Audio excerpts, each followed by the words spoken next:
Okay, hi everyone, Daryl here. This is lesson 31 in my Investing 101 YouTube playlist, and today we're going to talk about gross domestic product, or what is commonly known as GDP.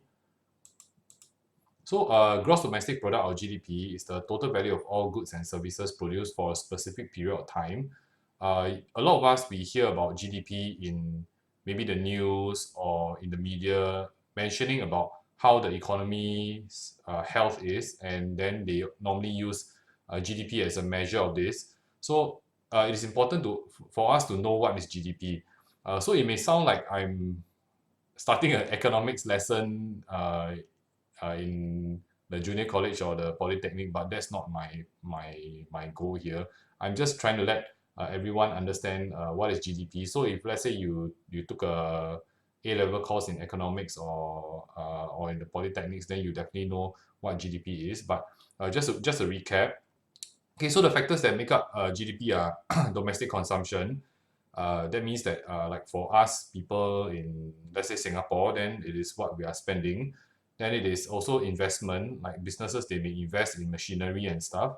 And then government spending, so the government may spend things to prop up the economy, or they may spend on infrastructure projects.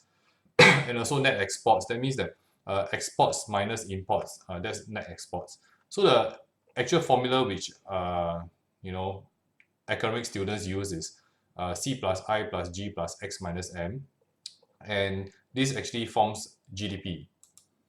So GDP is usually calculated on an annual basis. So we will actually take a look and say that, oh, Singapore's GDP grew by so much in 2019 or 2018, or maybe like Bangkok or Thailand's GDP grew on an annualized basis of maybe 4%.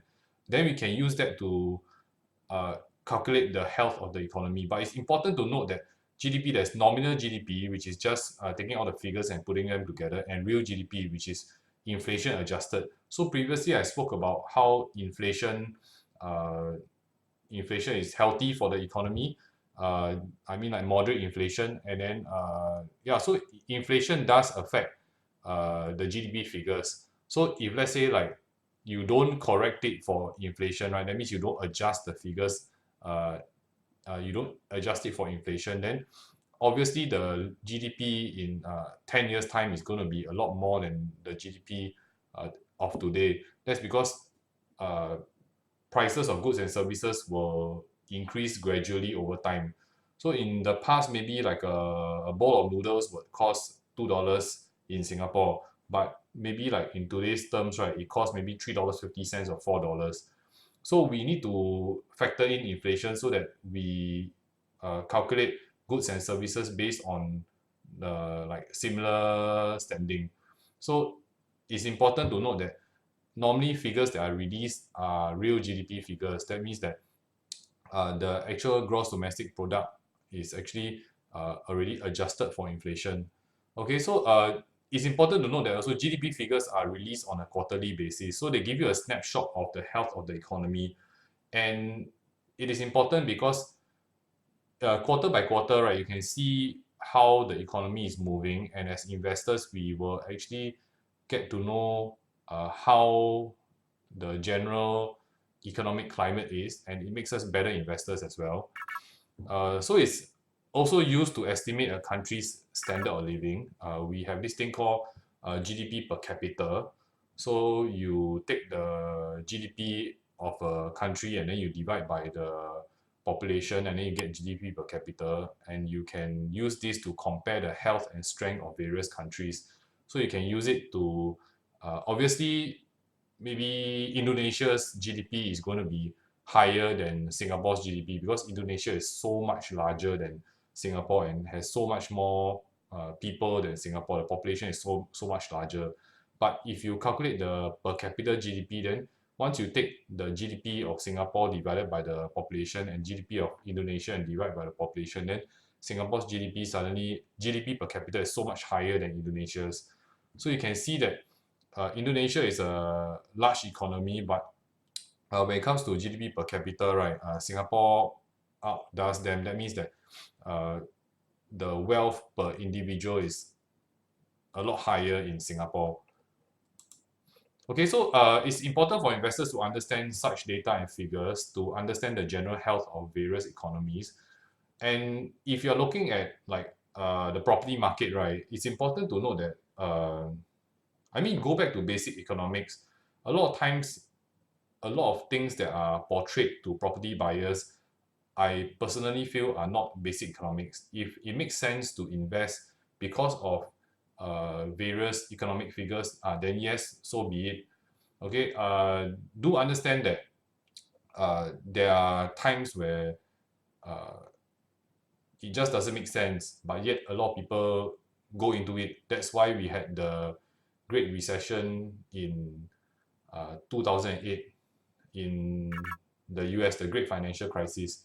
Okay, so that's one of the main reasons. So a lot of very, very intelligent people also lost money in economic cycles because they tended to disregard economic figures. And it's important to note that gross domestic product is a very important economic figure. It's not the be all and end all.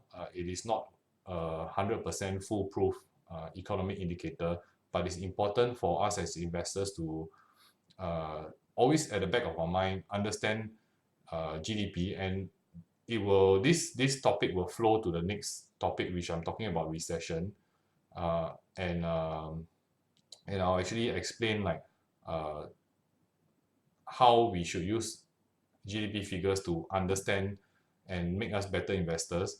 So you can actually help to use these GDP figures, right, to help identify periods of economic weakness and possibly entry points into various asset markets.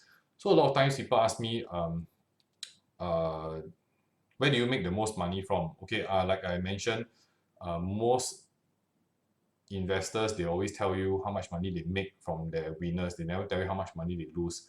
I've also lost money on the stock market and in various investments, but the times where I made the most profits were periods of time where I entered the market at an all-time low, especially in the stock market. So I actually made most of my money in the stock market, even though I write a lot about property, but I use various indicators, especially technical indicators, to uh, determine when to enter the certain counters, especially in the US market.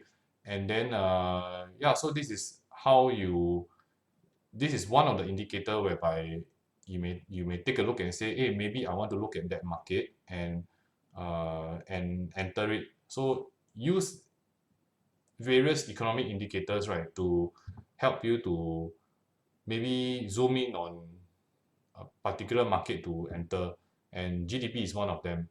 Okay, so that's all for me today, and I'll see you in the next video.